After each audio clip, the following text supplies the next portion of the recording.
অফিসে ভাল লাগে না, বাসাতেও ভাল লাগে না, কোনো কাজে মন বসে না, ভাল লাগে না, ভাল লাগে না, গলিতেও ভাল লাগে না, চলিতেও ভাল লাগে না, গান করিতেও ভাল লাগে না, পান করিতেও ভাল লাগে না। আমার কি করিতে ভাল লাগে না, তাও বলিতে ভাল লাগে না, ভাল লাগে না, আমার ভাল লাগে না, ভাল লাগে না, ভাল লাগে না। এ কোন রোগে ধরলো আমায়, ভাল লাগে না, ভাল লাগে না, ভাল লাগে না। এই দেখেন মিলির মনে করুন যে শুনছি যে তার টাক পছন্দ না, আমি একটা চুল লাগাইছি, কত দামি একটা চুল লাগাইছি। হ্যাঁ, চুলটা কিন্তু খুব সুন্দর ফিটিং হয়েছে। যার কাছ থেকে আনছি অনেক বছর ধরে চুলের ব্যবসা করে, হ্যাঁ তো বিভিন্ন এড আছে। হেডটান থেকে চুলটা যে লাগাইছি আপনি তো আমরা হইলে চিনছুনি না। আমি যে আইছি বকর, আপনি তো চিনছুনি, আপনার মনে হচ্ছেন কোন বেটা আইছে, কিন্তু আমার বয়স কমেছে, আমি এখন স্মার্ট হয়ে গেছি। আমি যেহেতু আমার কাল দেখে আজ তো চিনছুনি না, তার মানে আমার একটা পরিবর্তন আইছে।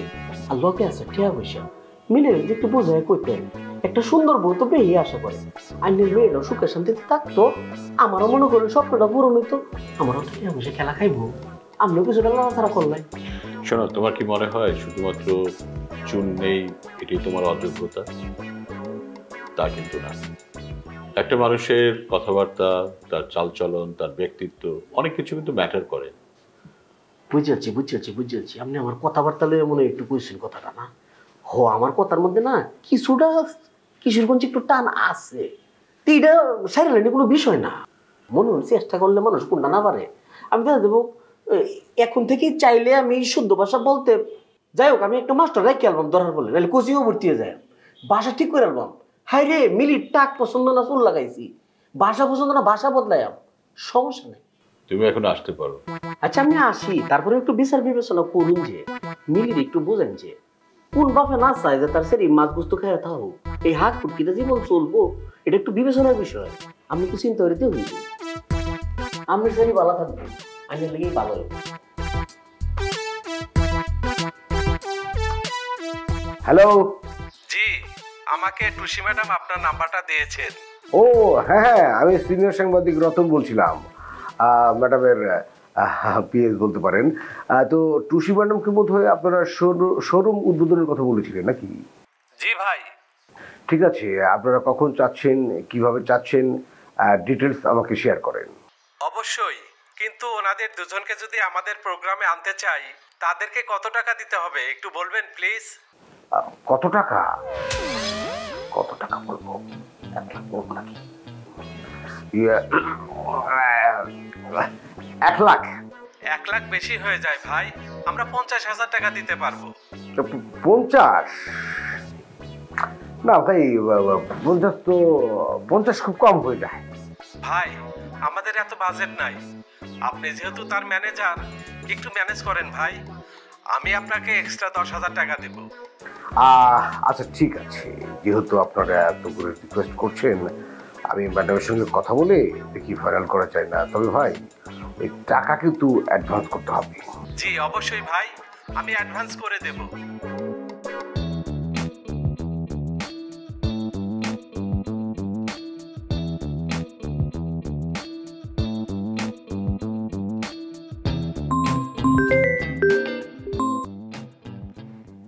রতন ভাইয়া, কথা হয়েছে আপনার সাথে?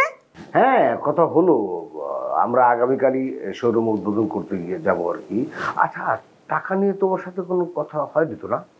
না না, আমি তো আপনার সাথে কথা বলতে বলেছি। হ্যাঁ একদম ঠিক কাজ করেছো। হয়েছে কি, সরাসরি ক্লায়েন্টের সঙ্গে কথা বললে ওরা পেয়ে বসে, হ্যাঁ ওরা টাকা পয়সা দিতে চায় না। এই যে আমার সঙ্গে কথা বলিয়ে দিলে, এতে কিন্তু তোমার ডিমান্ডটা অনেক বেড়ে গেল। ওই 1-2 ঘন্টার জন্য বললো আর কি শোরুম উদ্বোধন করবে, তো 1020 টাকা দিতে চায়। আমি অবশ্য একটু বেশি ডিমান্ড করেছি।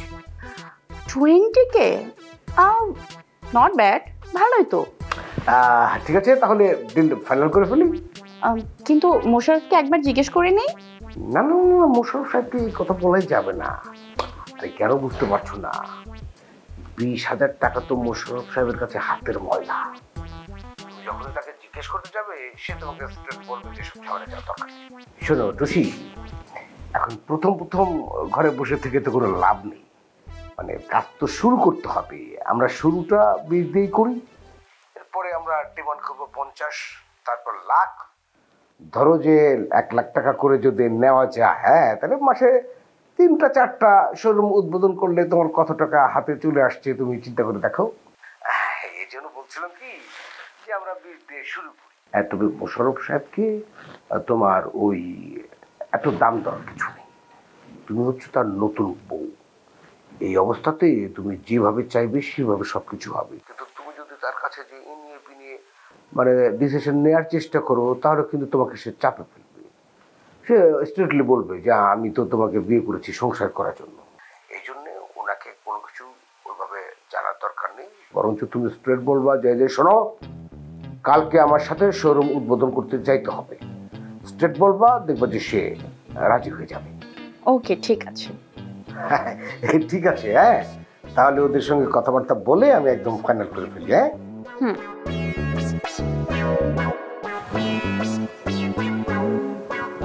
বাপরে বাপ, 60 থেকে 20 দিলে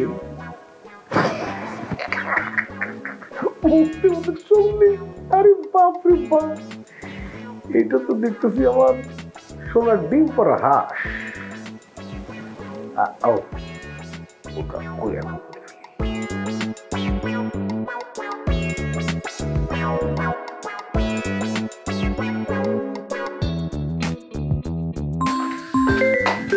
জি রতন ভাই বলেন। হ্যালো ছুটি, তুমি কি রেডি হয়েছো? ভাইয়া আমি এখনো রেডি হই নাই, বাট আমি অলমোস্ট রেডি হয়ে গেছি। আমি যে অল্প কিছুক্ষণের মধ্যে বের হচ্ছি। আচ্ছা আচ্ছা, ঠিক আছে, তাড়াতাড়ি এসো। হ্যাঁ, ঠিক আছে, তাড়াতাড়ি আসি। আগে তো রাখবো ফোনটা, তো আসবো কিভাবে? বাই। এখন এই হাঁসটাকে যদি সোনার ডিম পরাতে পারি, আমাকে দেখাই কি। আসবো। আরে বৃষ্টি, আসো আসো আসো,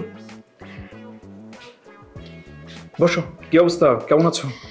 এই তো ভালো, তুমি কেমন আছো? তারপর তোমার তো দেরি হলো কেন? আর বলো না, দেরি হওয়ার কারণ তো একটাই, রাস্তায় জ্যাম। তাছাড়া আসার সময় ভাইয়ের সাথে একটু কথা বলে আসছি, তো সব মিলে একটু লেট হয়ে গেছে। ও আচ্ছা, পুলক স্যার কি আজকে আসবে না? সেটা তো আমি বলতে পারবো না। ভাইয়ের যদি ভালো লাগে তাহলে অফিসে আসবে, ভালো না লাগলে আসবে না। সবসময় উনি ভালো লাগা না লাগার মাঝখানে থাকে, মানে কোনো কিছু ভালো লাগে না। আচ্ছা ঠিক আছে, একটা কথা বলি। তোমার বইয়ের বিষয়টা মনে হয় অফিসের অনেকেই জানে। মানে মানে কথাটা আসলে কিভাবে বলি, ওই তো যে জাফর সাহেব, সে আমাকে বলল ভাবি যদি জানতে পারে মানে আমি এই অফিসে চাকরি করছি, তাহলে মনে হয় আমার চাকরিটা থাকবে না। সেই কারণে আমাকে একটা অল্টারনেটিভ চাকরি খুঁজে রাখতে বললো, মানে আমার সেফটির জন্য আর কি। জাফর সাহেবের কথা বলেছে? ওয়েট ওয়েট, জাফর সাহেব, আরে আরে হ্যাঁ জাফর সাহেব, এই প্লিজ প্লিজ প্লিজ তুমি ওনাকে ডেকো না। আর তাছাড়া উনি তো আমার ভালোর জন্য এই কথাটা বলেছে, আর তুমি যদি এখন ওনাকে জিজ্ঞাসা করো তাহলে সে আমাকে কি মনে করবে। আমার মনে হয় কি তোমার এই ব্যাপারে আরো সাবধান হওয়া উচিত। আসলে কি করব বলো, রোমানা মাঝে মাঝে এমন সময় হুটহাট করে ভিডিও কল দেয়, রিসিভ না করে পারি না। এই তো কিছুদিন আগে আমি জাফর সাহেবের সাথে মিটিং করছিলাম, মিটিংয়ের মাঝখানে ফোন দিয়েছে, তাও ভিডিও কল রিসিভ করেছি, করার পরে উল্টাপাল্টা কথা বলেছে। জাফর সাহেব সেই সূত্র ধরেই মনে হয় তোমাকে বলেছে। এবার তুমি বলো, এখানে আমার দোষ কি? আরে এখানে দোষ গুণের কথা বলছি না, আমি তোমাকে বলছি মানে এই বিষয়টা আরো তোমার সতর্ক থাকা উচিত। তুমি ভাবিকে ভালো করে বুঝিয়ে বলো যে এটা অফিস, এখানে কোনো রোমান্স করা জায়গা না। তাছাড়া জাফর সাহেব যেটা বলেছে, কথাটা শোনার পর না আমার খুব টেনশন হচ্ছে। কি আশ্চর্য, তোমার টেনশন করার কি আছে? তোমাকে তো আমি নিয়োগ দেইনি, ভাইয়া দিয়েছে। তোমার যদি কোনো প্রবলেম হয় ভাইয়া ফেস করবে। ডোন্ট ওয়ারি, রিল্যাক্স, কিছু হবে না। আসসালামু আলাইকুম। ওয়ালাইকুম আসসালাম। আপনি কি এ বাড়ির কেউ? ওমা কে রে? না মানে আপনাকে এখানে আগে কখনো দেখিনি, এখন দেখলাম এ বাড়ি থেকে বের হচ্ছেন। মিলি কি আপনার কিছু হয়? আমার তো কেসটা একটা ওই সেই কিছু একটা যদি আমাকে বলতেন তাহলে আমার জন্য সুবিধা হতো। ওমা কল লাগবো কে? আইন নিকুয়েল নয়। আপনি মিলির চাচা? তোর মিয়া মস্কর হইল যে আমি চাচা হইতাম কে? চাচা না? না। তাহলে নিশ্চয়ই মিলির মামা। আমি কি বোকা, এতক্ষণ খেয়াল করিনি। মিলির মায়ের চেহারার সাথে আপনার অনেক মিল আছে। চিন্তা করলেন এটা মিলির মার চেহারা লোকে আমার চেহারা মিল আছে? হ্যাঁ দেখ কয়েন, এই দেখ কয়েন আমার মাথা চুল আছে, তো মিলির মার মাথা তো কি চুল নাই? না, মিলির মায়ের মাথায় তো অনেক সুন্দর চুল আছে। আসলে আমি ঠিক বুঝতে পারতেছি না, মিলির তো কোনো ভাই নাই, মিলি বাবা মায়ের একমাত্র মেয়ে। আইন হয়েছেন একটা বেহুদা মানুষ। আমি হইতেছি ওই যে একমাত্র মেয়েটা কইলেন না, হের হবু জামাই। হবু জামাই? হ। বলেন কি? আমি ঘটক, মিলির বিয়ে ঠিক হয়ে গেল, আমি জানতে পারলাম না। তুমি আইনটা ঘটক? জি। আইনেরই তো আমার দরকার, কই আসলেন অতদিন? আর কি দরকার, বিয়ে ঠিক হয়ে গেল, আমি জানতেই পারলাম না, এখন আর কি দরকার আছে? আরে আপনি মন খারাপ করেন না, যে আইনেরা ফাই আলছি ভালো হয়েছে, লহরের লগে ওই দরকারটা একটু আলাপ করি। কি আলাপ করবেন? বিষয়টা হয়েছে কি তা, ওই আমি মিলিরে বিরাট পছন্দ করি, আমার তো আল্লাহ বহু টাকা পয়সা দিচ্ছে, আমি একটা প্রস্তাব পাঠাইছি পারিবারিক ভাবে, রাজি হইতেছে না। মানে আইনে ঘটক যদি বিষয়টা আবার প্রস্তাব দেন আর রাজি করতে পারেন, তাহলে বিষয়টা একটু ভালো হয় আর কি। প্রস্তাব দিতে তাতে কোনো আপত্তি নাই, যেহেতু প্রস্তাব আপনি দিয়ে ফেলেছেন, তাহলে একটা আপডেট তো জানতে হবে। আপনার কিতা আপডেট লাগবো? ব্যাগ আমার টেন আছে, কয় কিতা কইতাম। তা বিয়েতে রাজি হচ্ছে না কেন? হেটা কি আমি জানি? জানলে তো রাজি করতামই, ওটা হেড তো বাইরে হবে না আইনে। ভাই আপত্তিটা কি ওই টাক মানে টাক সমস্যা? খালি দুর্বল জায়গা লয়ে কথা কইন কে রে? হুনু আল্লাহ আমরা যে টিয়া পয়সা দিছে, এই টাক আমি টিয়া দিয়ে ডাকিয়াল তারি। আইনে এই বিষয়টা একটু হের পরিবারের কয়ে যদি বারোটা করতে পারেন, আইনের লাগে পুরস্কার আছে। তা আপনার কত টাকা আছে? আপনি না বেহলার মতো কথা কইন, আমার গেট আপ সেট আপ দেখছে, গাড়ি মারি দেখছে একটা আন্দাজ করতে পারেন আপনি। ডাশরে আমার 7-8টা বাড়ি আছে। তাইলে তো আপনার অনেক টাকা, আপনি কোনো চিন্তা করেন না। এই কুদরত ঘটকের কাছে যখন আপনি চলে এসেছেন, তখন এখন আপনার বিয়ের দায়িত্ব আমার। আমার কাছে শত শত পাত্রী আছে, কত লাগবে আপনার? এই ঘটক, আপনার আমি কইছি যে আমার শত শত পাত্রী লাগবো, আমি যেটার কথা কইছি সেটা বাহর হয়। আপনি যদি এটা বাহর তারুন, আমি 1 লাখ টাকা পুরস্কার দিয়া। 1 লাখ টাকা? আপনি 100% নিশ্চিত থাকেন মিলির সাথে আপনার বিয়ে অবশ্যই হবে। পারবেন তো? পারবো মানে?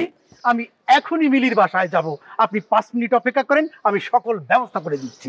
ঠিক আছে, একটু খারাপ হয়, খুশি খুশি লাগতেছে। কই আসলাই না এতদিন, আর আগে দেওয়ার তো ছিলেন না। আচ্ছা আরো দেম। আপনি একটু ওয়েট করেন, আমি যাব, 5 মিনিটের মধ্যে আপনার জন্য খুশির খবর নিয়ে চলে আসতেছি।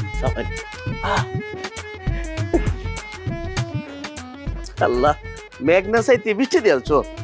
আমি জানতাম, আমি তো মনটা খারাপ হয়ে যাইতেছিলাম গা। কটকায় হাজির, দুনিয়াটার মধ্যে কি একটা লীলা খেলা চলতেছে, বাবা মনে হয়ে যাবো।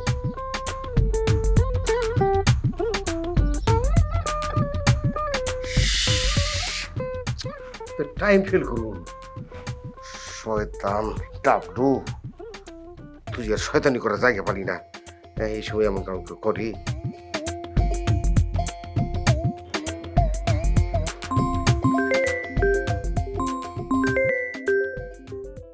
বড় ভাই, জি বড় ভাই বলেন। এই ডাবলু, এই তুই কই গেছিস? তাড়াতাড়ি এসে দরজা খুলে দে। কেন ভাই? কেন ভাই কি? আমি বাইরে যাবো। কিন্তু বড় ভাই, আমি তো আসতেই পারবো না। এখন আসতে পারবি না মানে? কই তুই? কালকে রাইতে আমারে সাপ্তাহিক ছুটি দিলেন না, আমি তো ছুটি কাটাইতে নানির বাড়ি চলে আইছি। এই তুই নারায়ণগঞ্জে যাবি, তার দরজায় তালা দিয়ে গেলি কেন? আমরা তুই ডাকতে পারলি না? তাড়াতাড়ি 5 মিনিট টাইম, 5 মিনিটের মধ্যে এসে দরজা খুলবি। মাথা গরম করেন না তো ভাই, আপনি ভালো ভালো ছুটি কাটান, আমি বিকেল আসবো।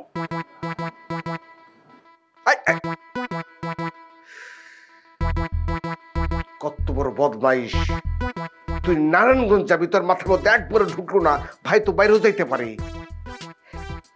এখন কি করবো আমি? এ তো খোলা সম্ভব না। ছুটি যদি বাই চান্স ফোন দিয়ে বসে, তাহলে আমি তার কি জবাবটা দেবো? মেজাজটা কেমন লাগতেছে।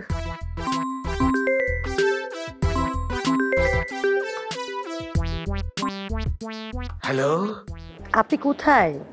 ইয়ে সুইটি, তুমি কি বাসা থেকে বের হয়েছো? হ্যাঁ, বের হয়ে গেছি। ইয়ে আসলে হয়েছে কি, একটা খারাপ খবর আছে। খারাপ খবর? কি হয়েছে? ওই যে সাবানের যে বিজ্ঞাপনের ডিরেক্টর, মানে যিনি নির্মাণ করবেন আর কি, সেই ডিরেক্টর মানে ওর নানি এই 10 মিনিট আগে মারা গেছে, বেচারা কাঁদতে কাঁদতে আমারে ফোন করে খবরটা দিল। কি বলতেছেন, নানি মারা গেছে? হ্যাঁ, এই যে একটু আগে ডিরেক্টর স্বয়ং নিজেই, মানে নিজস্ব নানি তো, ওই আবেগে কান্নাকাটি করতে করতে আমার খবরটা দিল। এখন মনে করো এরকম একটা মর্মান্তিক মুহূর্তে আমি তো তাকে মিটিং এর অফার দিতে পারি না, বা মনে করাই দিতে পারি না যে আমাদের মিটিং করার কথা ছিল। তা তো অবশ্যই, এমন একটা বিপদে কি মিটিং করা যায়? তা আপনি কোথায়? আমি তো অন দা ওয়ে ওই নারায়ণগঞ্জ যাচ্ছি। নারায়ণগঞ্জ কেন যাচ্ছেন? নারায়ণগঞ্জ ওই ডিরেক্টরের নানির বাড়ি, যেহেতু বেচারি মারা গেছে, এখন তাকে তো একটু সান্ত্বনা দিতে হয়। না না, সান্ত্বনা দিতে যাওয়া তো উচিত। তাহলে ভাইয়া আমাকেও আপনার সাথে নিয়ে যান। কি বলো, তুমি যাইবা? কেন যাব না, একটা মানুষের সাথে আমি কাজ করব, ওনার আজকে এত বড় একটা বিপদ, আমার যাওয়া উচিত না? না না, অবশ্যই অবশ্যই তোমার যাওয়া উচিত, কিন্তু মুশকিল হলো আমি তো অন দা ওয়ে, মানে অলরেডি আমি রওনা দিয়ে দিয়েছি, তাও আর হুন্ডার পেছনে আবার ওই যে ডাবলু আছে। তাছাড়া হুন্ডা এতটা পথ তোমার তো যাওয়া ঠিক হবে না, তুমি নিশ্চয়ই পারবে না। হ্যাঁ, তার চেয়ে ভালো আমি চলে যাই, বেশি দেরি করে যাবে না, আবার নামাজের জানাজা ফেল করবো। হ্যাঁ, রাখি। হ্যালো হ্যালো, রতন ভাই ফোনটা রেখে দিল। আহারে বেচারা ডিরেক্টর।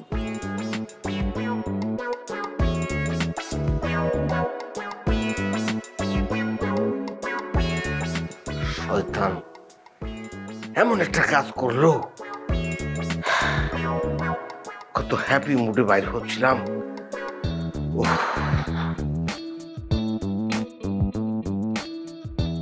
আপনি এবার কি মনে করে? স্যার, আগে যা হওয়ার হয়েছে, বিয়ে শাদী হলো একটা তকদিরের ব্যাপার। এই ধরেন আপনার মেয়ে যে ছেলেটার সাথে বিয়ে হওয়ার কথা ছিল, সেই বিয়েটা তকদিরে নাই দেখে বিয়ে ভেঙে গেছে। এখন আমাদের তো হাত পা গুটিয়ে বসে থাকলে চলবে না, আমাদের তো চেষ্টা করতে হবে। সেই চেষ্টা করার জন্য যখন প্রয়োজন হবে আমি আপনাকে জানাবো। জানাবেন তো অবশ্যই, কারণ আমি হলাম কুদরত ঘটক, এই শহরের ফেমাস একজন ঘটক, আমার একটা দায়িত্ব আছে না? সেই দায়িত্ব থেকেই আপনার মেয়ের জন্য মাশাআল্লাহ এবার একটা দারুণ পাত্র নিয়ে এসেছি। ছেলে যেমন দেখতে সুন্দর, তেমনি লম্বা চূড়া, গায়ের রং একদম ফকফকা সাদা। টাকা পয়সা তো আছে মেলা, এই ঢাকা শহরে বাড়ি আছে 20টা। ছেলে মাশাআল্লাহ দারুণ, আপনি মনে হয় ছেলেকে চেনেন। তাই নাকি? কোন ছেলে, নাম কি? আবু বকর। আবু বকর মানে? হ্যাঁ, কিছুক্ষণ আগে আপনার বাসা ওই ছেলে আসছিল। কিন্তু ওই ছেলেকে তো আমার মেয়ে রিজেক্ট করে দিয়েছে। আর আমি ঠিক বুঝতে পারছি না, মানে আপনি সেই ছেলের জন্য এসেছেন? আবু বকর আপনাকে পাঠিয়েছে? ছেলেটা কিন্তু মাশাআল্লাহ খুব ভালো। দেখুন, আমি আমার মেয়ের বিয়ে নিয়ে এখন কোনো আলোচনা করতে চাই না, আর এই ছেলের ব্যাপারে তো কোনো আলোচনা করার প্রশ্নই আসে না। আপনি এখন আসুন। স্যার, আর একবার যদি আপনি একটু চিন্তা করে দেখতেন। দেখুন, আমি বেশি কথা বলা পছন্দ করি না, আর এই ছেলেকে নিয়ে আপনি আর একটা কথাও বলবেন না। আপনি আসুন। স্যার, আর একবার একটু চিন্তা করে দেখুন। আমি তো বলেই দিয়েছি, আপনি এখন আসুন। জি, আসসালামু আলাইকুম।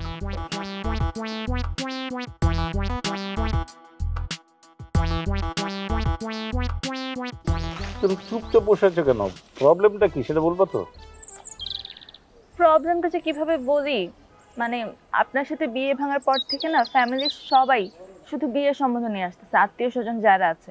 ফুপু একটা বিয়ের কথা বলেছে, ওই রেফারেন্সে লোক একদম বাসায় এসে হাজির।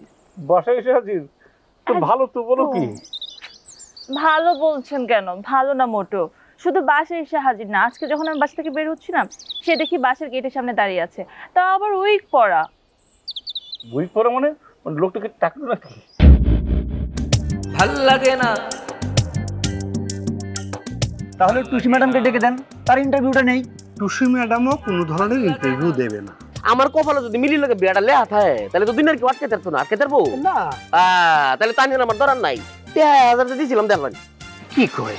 তোমার পরীক্ষায় পাশ করলাম নাকি ফেল করলাম, কোনটা? পাশ করেছো, কিন্তু 10 এ 2। কেন বলো? অফিসে গেছো কতক্ষণ হয়েছে বলো, আর এত পরে এসে তুমি আমাকে ফোন করলে। বউকে যদি ফোন দিতে ইচ্ছে করে তাহলে এত পরে দিতে হবে?